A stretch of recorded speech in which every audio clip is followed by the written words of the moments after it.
Hello, एक बार फिर education knowledge में आपका स्वागत है। आज हम आपके लिए अध्याय 2 और पाठ का नाम है संसाधन के रूप में लोग। ये अर्थशास्त्र का चैप्टर है कक्षा 9th के विद्यार्थियों के लिए। तो इसमें से आपके 2 अंक वाले प्रश्न आएंगे 2। तो आइए शुरू करते हैं इन प्रश्नों को। सबसे पहला क्वेश्चन है इसमें, सर्व शिक्षा अभियान से आप क्या समझते हो?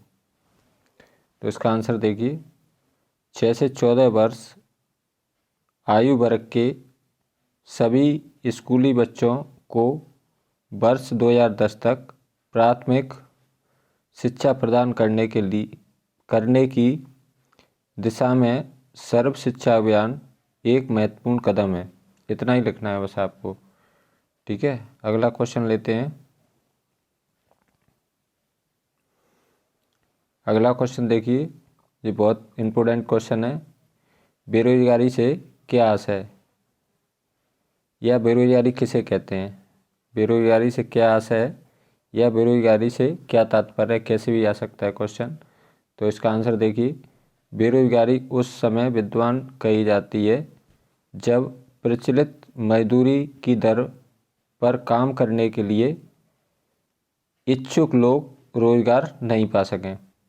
तो ये थी आपकी बेरोजगारी की परिभाषा। अब अगला क्वेश्चन है आपका, शिशु मृत्यु दर से क्या अभिप्राय है? तो इसका आंसर देखिए, किसी वर्ष में पैदा हुए 1000 जीवित बच्चों में से 1 वर्ष की आयु से पहले मर जाने वाले बच्चों का अनुपात दिखाती है। इसको हम क्या कहते हैं? शिशु मृत्यु दर कहते हैं। यानी कि जिन बच्चों ने जन्म लिया, ठीक है, और वो 1 साल की आयु पूरी करने से पहले ही मर जाते हैं, तो उनको हम क्या कहते हैं? शिशु मृत्यु दर कहते हैं। अगला क्वेश्चन लेते हैं,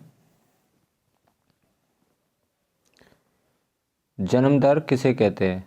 इसका आंसर देखिए, प्रति 1000 व्यक्तियों में जन्म लेने वाले जीवित शिशुओं की संख्या को जन्म दर कहते हैं। अगला क्वेश्चन है, मृत्यु दर किसे कहते हैं? तो इसका आंसर देखिए, प्रति 1000 व्यक्तियों में मरने वालों की संख्या को मृत्यु दर कहते हैं। यानी 1000 व्यक्तियों में मरने वालों की संख्या को मृत्यु दर कहते हैं।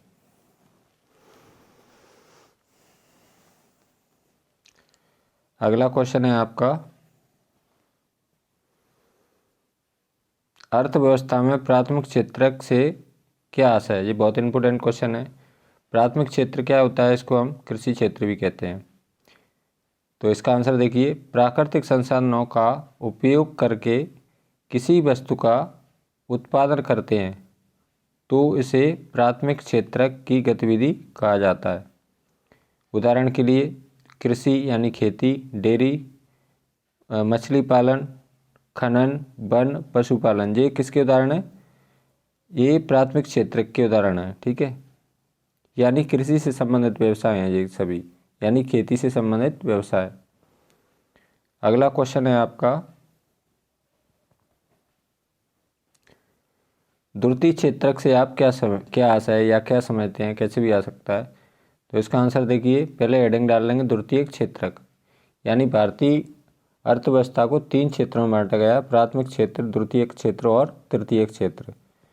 तो प्राथमिक क्षेत्र में क्या आता है? जो कृषि से संबंधित व्यवसाय होता है उसको हम प्राथमिक क्षेत्र में कहते हैं, ठीक है। और उद्योगों को हमारे द्वितीय क्षेत्र में रखा है और सभी प्रकार की सेवा को तृतीय क्षेत्र में रखा गया है। तो इसकी परिभाषा देख लेते हैं, प्राकृतिक उत्पादों को विनिर्माण प्रणाली के जरिए अन्य रूपों में परिवर्तित किया जाता है तो उसे द्वितीय क्षेत्र की गतिविधि कहा जाता है। उदाहरण के लिए गन्ने से शक्कर बनाना, गन्ने से शक्कर कहाँ बनेगी? उद्योगों में बनेगी। कपास से कपड़ा बनाना, यानी कपास से कपड़ा कहाँ बनेगा? उद्योगों में बनेगा। लोहे से मशीन बनाना, यानी लोहे से मशीन बनाएंगे तो कहाँ बनेगा? उद्योगों में बनेगी। और गुड़ से गुड़ बनाना, गन्ने से गुड़ बनाना, सॉरी। अब इसके बाद में अगला क्वेश्चन है आपका, जी प्राथमिक क्षेत्र, द्वितीयक क्षेत्र और तृतीयक क्षेत्र, इनमें से एक क्वेश्चन निश्चित आना है परीक्षा में।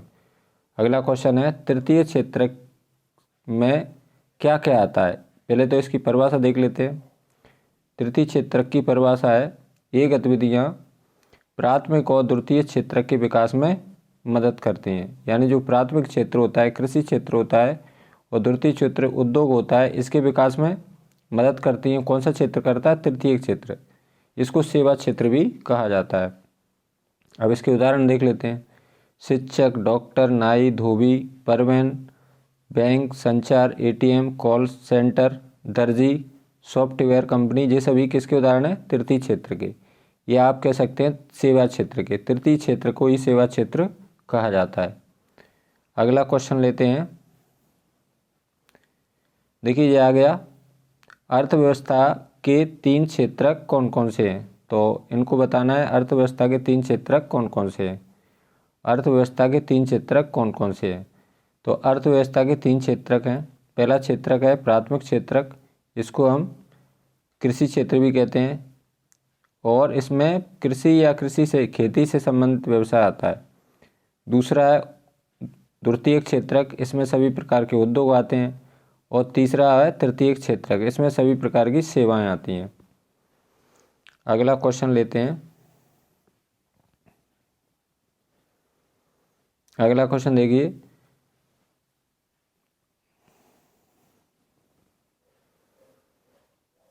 अगला क्वेश्चन है आपका, जापान एक विकसित और धनी देश क्यों है। ठीक है, विकसित माने क्या होता है? पैसा वाला, और धनी माने पैसा वाला। उत्तर देखिए इसका, जापान देश ने मानव संसाधन पर निवेश किया है। यानी जापान जो देश है उसने मानव संसाधन पर सबसे ज़्यादा क्या किया है? निवेश किया है। उसके पास कोई प्राकृतिक संसाधन नहीं है था। यह विकसित और धनी देश है। यानी उसने, जो जापान देश है, उसने सबसे ज़्यादा किस पर निवेश किया? मानव संसाधन पर। उसके पास कोई प्राकृतिक संसाधन नहीं था। यह विकसित और कैसा देश है? धनी है, पैसा वाला देश है। अगला क्वेश्चन लेते हैं।